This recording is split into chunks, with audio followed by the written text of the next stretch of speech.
Türkiye'de yeterli karantina yeri olmadığı için Türkiye bize dedi ki 10 güne kadar vatandaş göndermeyin. Yani şu hastalık ortamında bütün okulların, yurtların kapalı olduğu, boş olduğu ortamda yurt dışında vatandaşların hastalığa yakalanma korkusuyla beklerken birkaç yurt daha boşaltılıp vatandaşlar oraya alınamıyor mu? Biz karantinaya razıyız yani. Yani çok acayip bir durum var. Niye bu kadar süreç ağır işliyor? Direkt Bağdat Büyükelçisi dün bugün bana mesajlar yazdı. Evet abi. Ya birçok konuda ilgileniyorlar. Yani geri dönüş yapıyorlar ama bizim buradan çıkmamız konusunda çok ağır davranıyorlar. Yani o konuda bir sıkıntı var işte. Onu biraz hızlandırabilirsek diye uğraşıyoruz yani. Yaklaşık 3 ay oldu. 3 aydan beri. 3 aydır buradayız. Şantiyedesiniz ama. İnşaat sektöründeyiz. 22 arkadaşla beraber buradayız. Bir aydır biz gitmeyi bekliyoruz. Bir aydır yani iş durumu da yok. Çalışmıyoruz. Bir aydır gitmeyi bekliyoruz.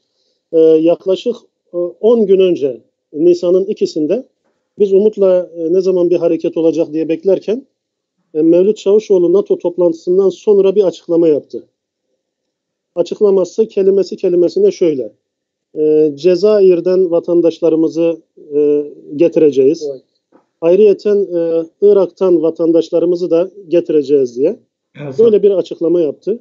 Vatandaşlarımız müsterih olsun. Yani biz burada dönmeyi bekleyen insanlar olarak bayağı bir sevinç oldu bizde. Hemen bir gün sonra tekrar şöyle bir daha detaylı bir açıklama yaptı. Irak'tan 4 tane uçak 7 ve 8 Nisan tarihlerinde ülkemize gelecek dedi. Evet. Şimdi siz burada bekleyen biri olarak böyle bir şey duysanız ne anlarsınız? İlk açıklamadan sonra bu ikinci açıklamayı. Yani hemen tamam döneceğiz yani 7 ve 8 Nisan tarihlerinde döneceğiz diye. Biz de öyle anladık yani. Sonra baktık ki 7 ve 8 Nisan tarihlerinde dönecek olan uçaklar buradaki ismini vermeye gerek yok büyük dev firmaların kendi işçileri için kiraladıkları özel uçaklar. Bakanlık işte Irak yetkili makamlarından izin alıyor, uçaklar geliyor buraya, işçilerini götürüyor. Türkiye'de de böyle bir karşılandı ki işte işçilerimiz dönüyor. Bunun doğruluk payı kesinlikle yoktur.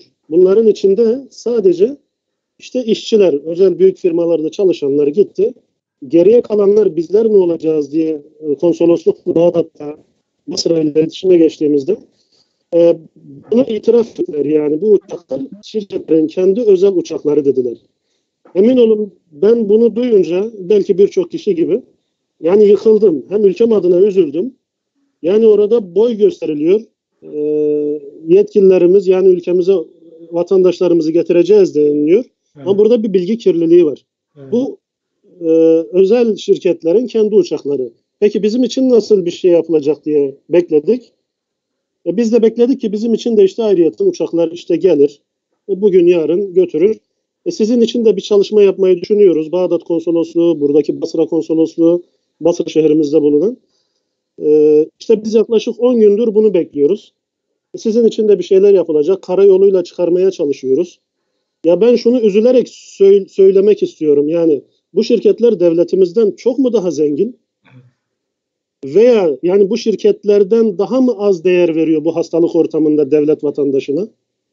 Yani bu bizi daha bir üzdü. Günlerdir bekliyoruz. Sizin için bir çalışma yapılacak.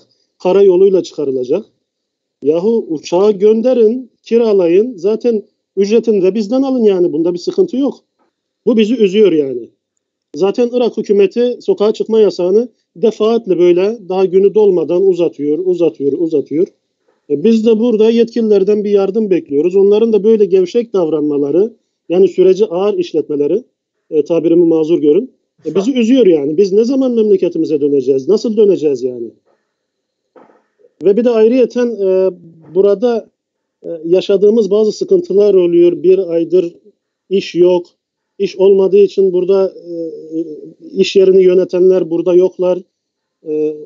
Arkadaşlarımız hak edişlerini almakta sıkıntı yaşıyor. Burada problemler oluyor. Geçen gün bir tartışma sonucunda bir yaralanmalı bir olay oldu kardeşimizin. Yani bunu bildirmemize rağmen Basra Konsolosluğu'na bunlar da durumun ciddiyetinin farkındayız. Buradan tahliyeler olduğu zaman ilk sıraya sizi yazdık dediler. Yani biz burada diğer mağdur vatandaşlardan daha önce bizi alsınlar demiyoruz. Herkesin ailesi var, herkes can taşıyor. Ama burada bir sıkıntı var. Onlar da bunun farkında. İlk sizi alacağız dediler. Bu kelimelerinin üstüne Kerbela'dan tahliye olduğu, Bağdat'tan olduğu, Necef'ten olduğu, karayoluyla başladı. Evet. Yani buraya ne zaman sıra gelecek? Bütün Basra'da kalanlar, gitmek isteyenler şu an feryat ediyor. Biz burada kamptayız. Çalıştığımız iş yeri yemeklerimizi veriyor kısmen. Yani iş durduğundan beri gıda konusunda da bir sıkıntı yaşanıyor ama yiyebildiğimiz kadar yiyoruz. Olmazsa biz kendi paramızla bir şeyler alıyoruz. Böyle geçinip gidiyoruz yani. Peki Hijyen konusunda bir sıkıntı yaşıyoruz. Yiyecek konusunda sıkıntılarımız var. Sıkıntılı bir süreçteyiz yani.